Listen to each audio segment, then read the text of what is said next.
Many have asked me to talk about the recent, shall we say, terrorist actions that have taken place in France and Germany, and what also is going on in Turkey. And I'm not someone who jumps in with the first information that I get. I wait till I've got a complete picture. On top of which, some of the, shall we say, the perpetrators were too traumatized to speak to afterwards, but we'll come to that in a minute. But what I want to do is I want to take them in order, and we're going to start with the German Wings flight, which ended in a side of a mountain in France just over a year ago. And what we will see is a thread running through almost all of these events. And the pilot, or co-pilot to be precise, Andreas Lubitsch, long time in psychiatric treatment, claims he kept hearing voices telling him what to do and was given constant medication, one of which side effects is to make someone extremely labile. That is, they gradually lose the will to decide for themselves what's going to happen. Now, after this event, a few days after, we were able to establish contact with Andreas, or the soul who had been incarnated, as Andreas. And what he described to us was the way in which when the pilot left the cabin, suddenly he no longer had any control over his own body. It was completely taken over, and there was nothing he could do. He could see what was happening all the time, and he tried to fight against it, but nothing that he could do to stop it. Now, this may sound a bit like a fairy tale or a what's the word? Albtraum in nightmare. Yes, that's the word I was looking for. A German cameraman reminded me of my English. But there is a long history of technology and research behind this, going back to the late 1950s in the University of Pennsylvania, and a large CIA project which officially was wound up about 10 years later, but actually just went underground. So that's the first event we look at. The next event is Paris. Remember how lots and lots of people were butchered in Paris a few months ago? Why? What was actually going on? And the same thing was going on the events in Nice. And what was going on?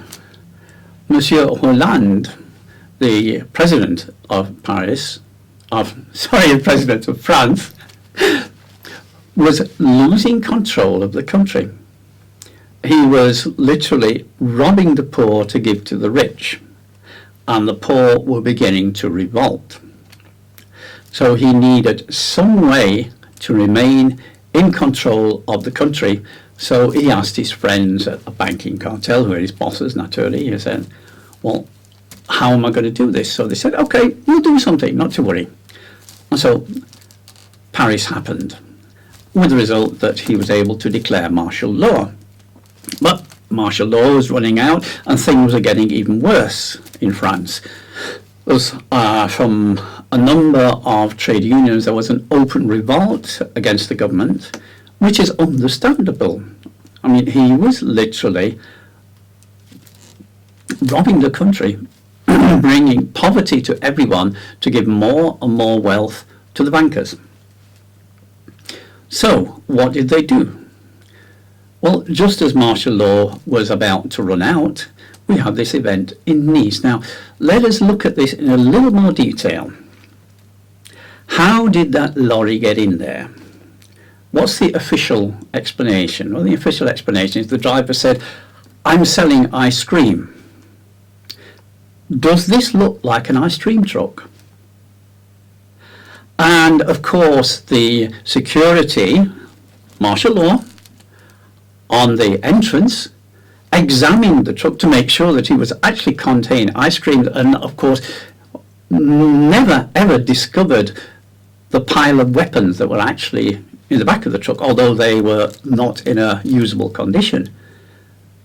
Nothing was checked. It didn't look like an ice cream van.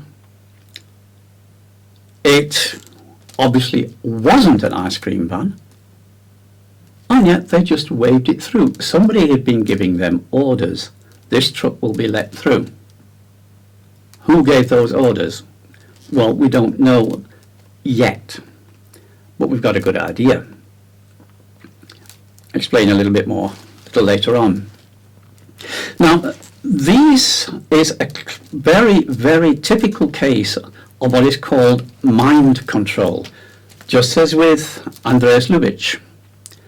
Mind control, it works with people, usually men, but not always, who have a history of psychiatric treatment, who are treated with drugs which make them, very, very weak-willed, and then suddenly they find themselves in a situation where they have no control over their own body. Their body is controlled from outside.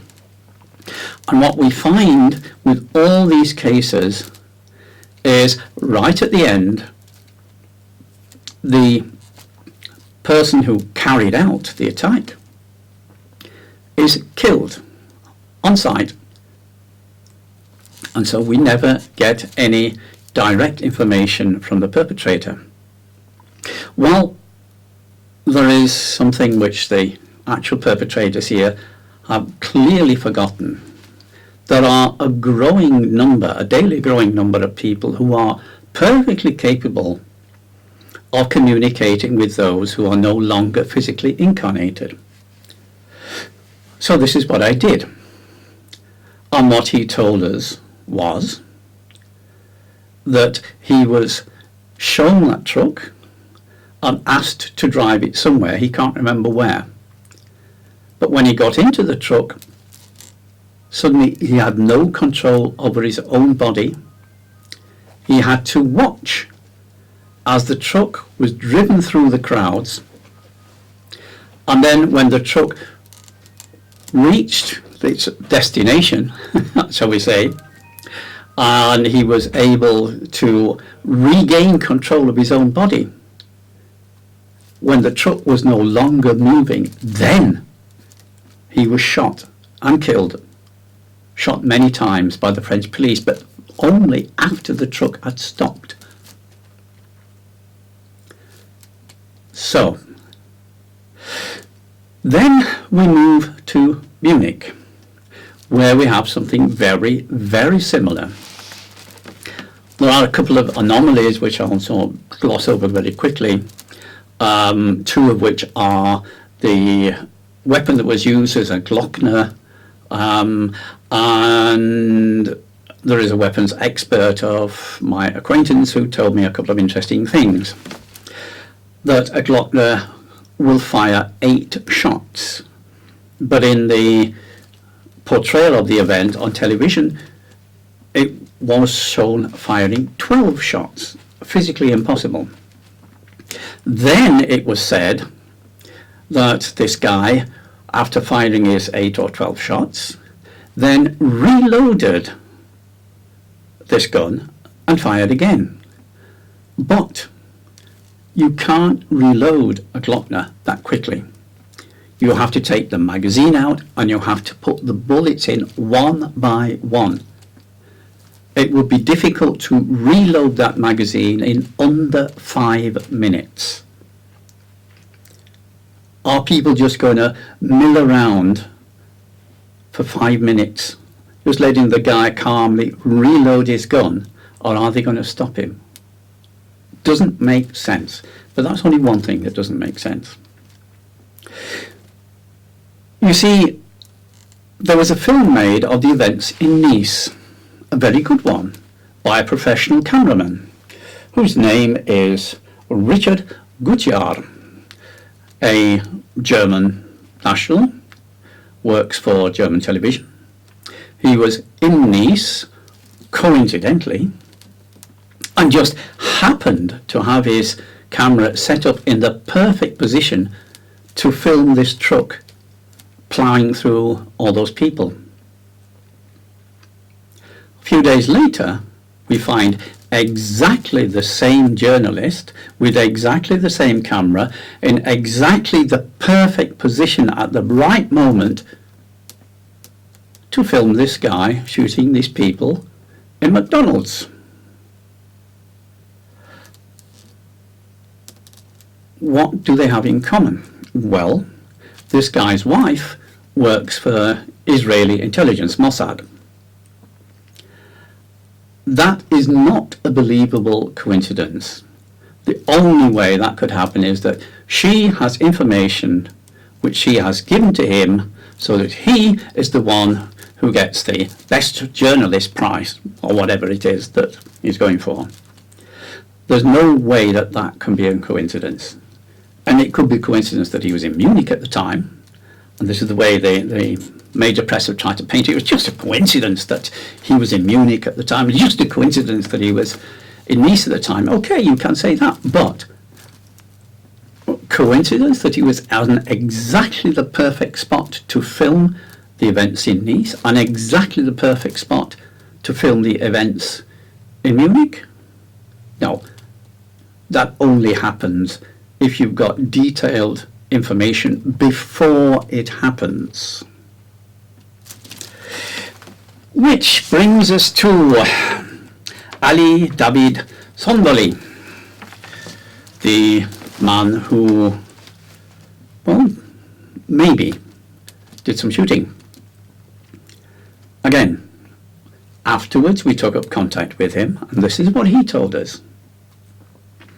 That he had received an invitation to a party starting at McDonald's. So he went, and suddenly he found that he had no control over his own body, that from somewhere a pistol had appeared in his hand, and with no volition from him this pistol was shooting. Something was controlling his hand and shooting. And then he blacked out. The next thing he knows, he's walking along the street in Munich, and he sees a police car pulling up. He lets his hand drop, he lets the pistol drop to the ground, and then they shot him. Again, what we are trying to attain here is that the so-called perpetrators are not able to give any evidence as to what is actually happened. Now, those two events, Nice and Munich, are incontrovertibly directly connected. Also, we must look at the big picture. What happened after Brexit? Well, Hollande and Merkel made a demand to all other European Union countries to give up their sovereignty in order to prevent anyone else leaving the Union. So, an abrogation of democracy. Democracy will be forbidden. It will be a dictatorship. So, this then is perpetrated to strengthen Merkel's hand. And Merkel declared just a couple of days ago, Germany is at war. Well, who is at war with whom? May I suggest that Mossad, Israelis, and their very, very good friends, the CIA, and Merkel and co., controlled by the banking cartel, they are at war with the German people and the French people. very, very different picture to the one that's being portrayed in the, so I say, the controlled press, or the press owned by the Rockefeller Consortium, which is 98% of TV, radio, magazines, and newspapers. There are two other events which it could be useful to look at in Germany. One is the event of the hatchet attack in Würzburg. This is Riaz Khan Ahmadzai, if I pronounce it correctly, probably not, but. And here we have someone who has been a drug addict for many, many years, who has had, because of the drugs, severe brain damage.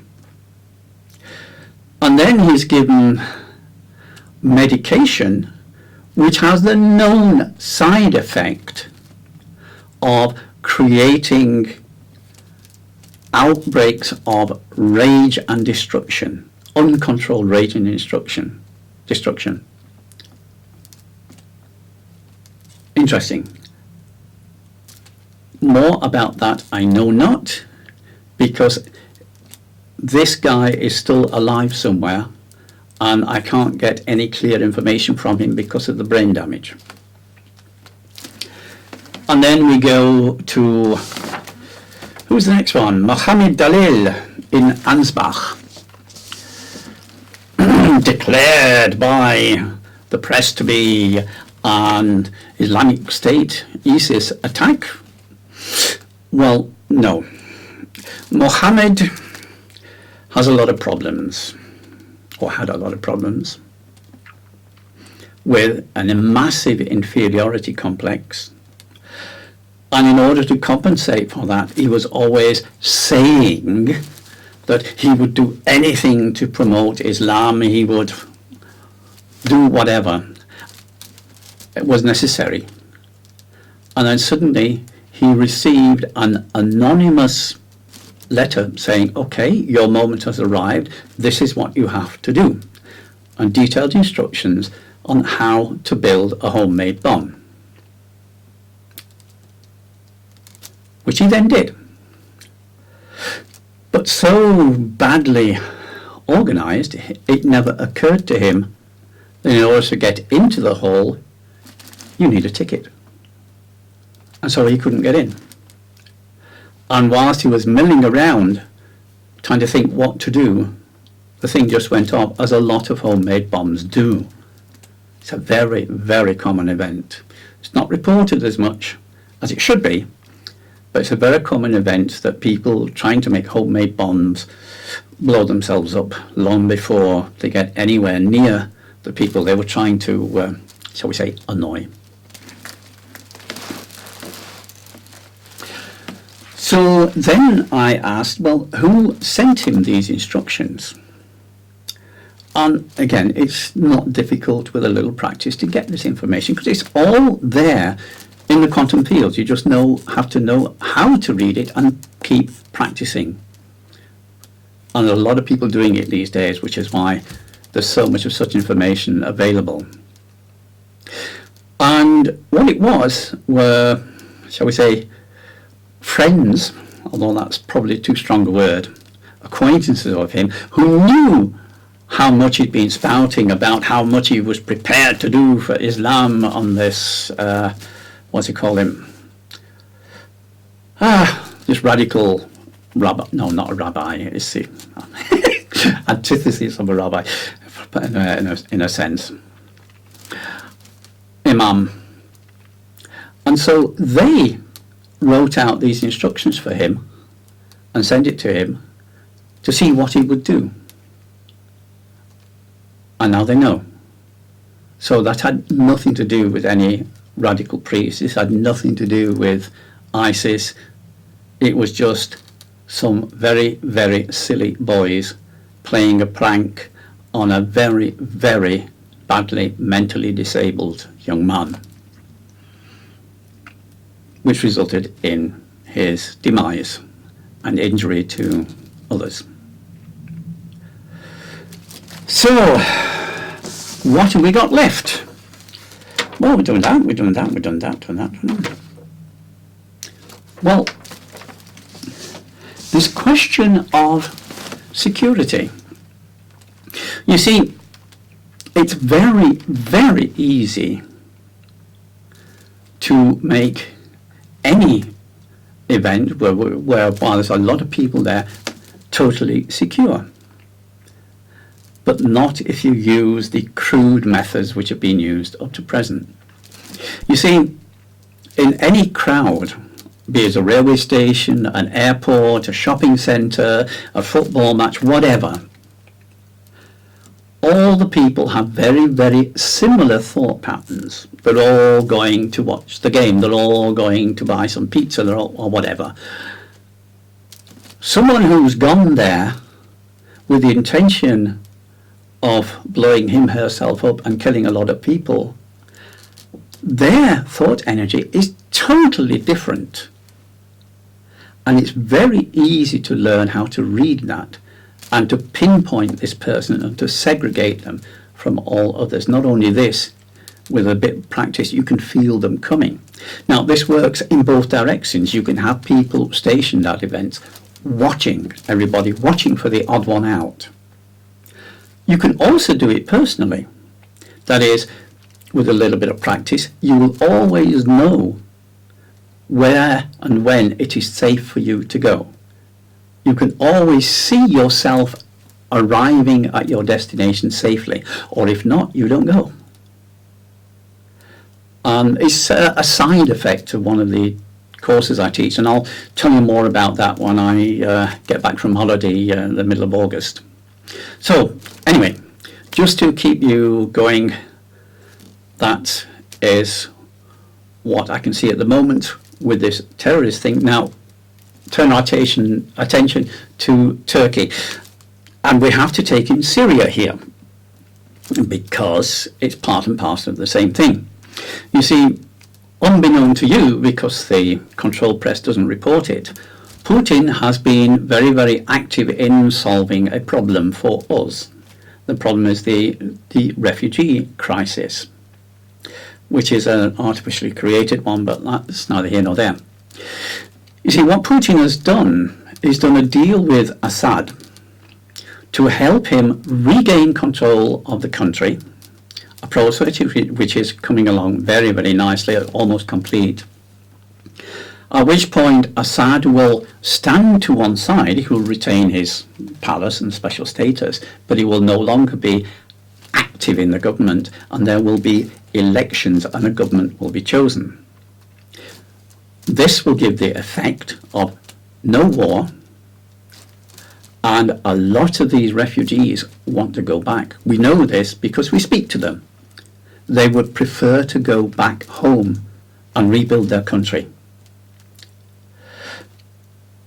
So, shortage of refugees, shortage of friction, the civil war, which has been planned for Germany, doesn't happen. So, what to do? Well, Erdogan is clever, but he's not very intelligent. That is, he's very short-sighted. He's doing things which he knows from the constitution are illegal.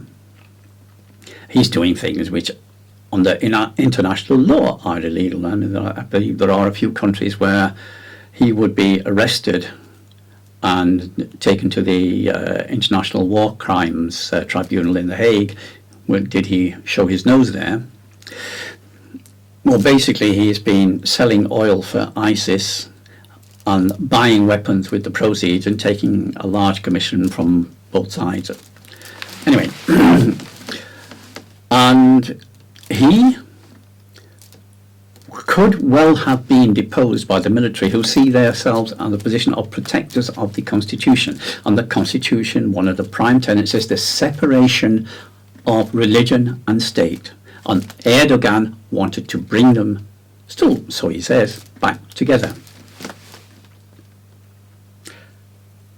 Now, if radical Islam becomes the government of Turkey, then there are going to be a lot of refugees, because a very large proportion of Turkish people are not radical Islam.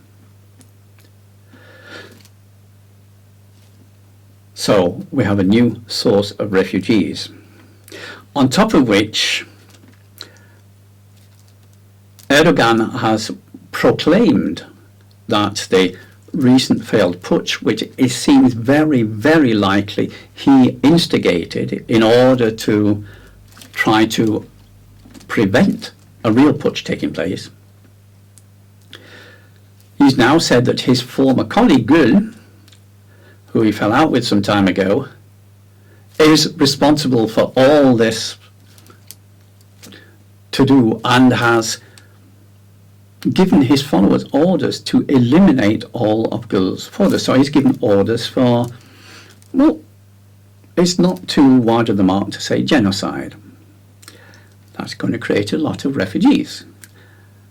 And because of the long established history of contact between Turkey and Germany, those refugees are going to head for Germany. And maybe then we'll have the civil war. Putin has stepped in, trying to cool things down. We have to see how things develop. But Putin really does deserve the peace prize that the warmonger Obama was fraudulently given. He has done so much to prevent the Third World War that the bankers have been trying to engender for so long. And only last year, the government of Holland apologized to him for the slander which has been written in the press in Holland about him. You're not told the truth. You're told the lies that the banking cartel wants you to believe, so that they can manipulate you into joining in a war of total destruction. So now you know what this thing is all about. So make your own choices, make your own decisions, but look at the facts. If Germany is at war, if France is at war, then the war is between the French, the German people, and the bankers and their stooges. And one of their stooges is ISIS. It's the former Mujahideen, which the CIA appears to have partially lost control of. That's where it came from. So, food for thought, and in a couple of weeks, I'll offer you some solutions as well. Thank you.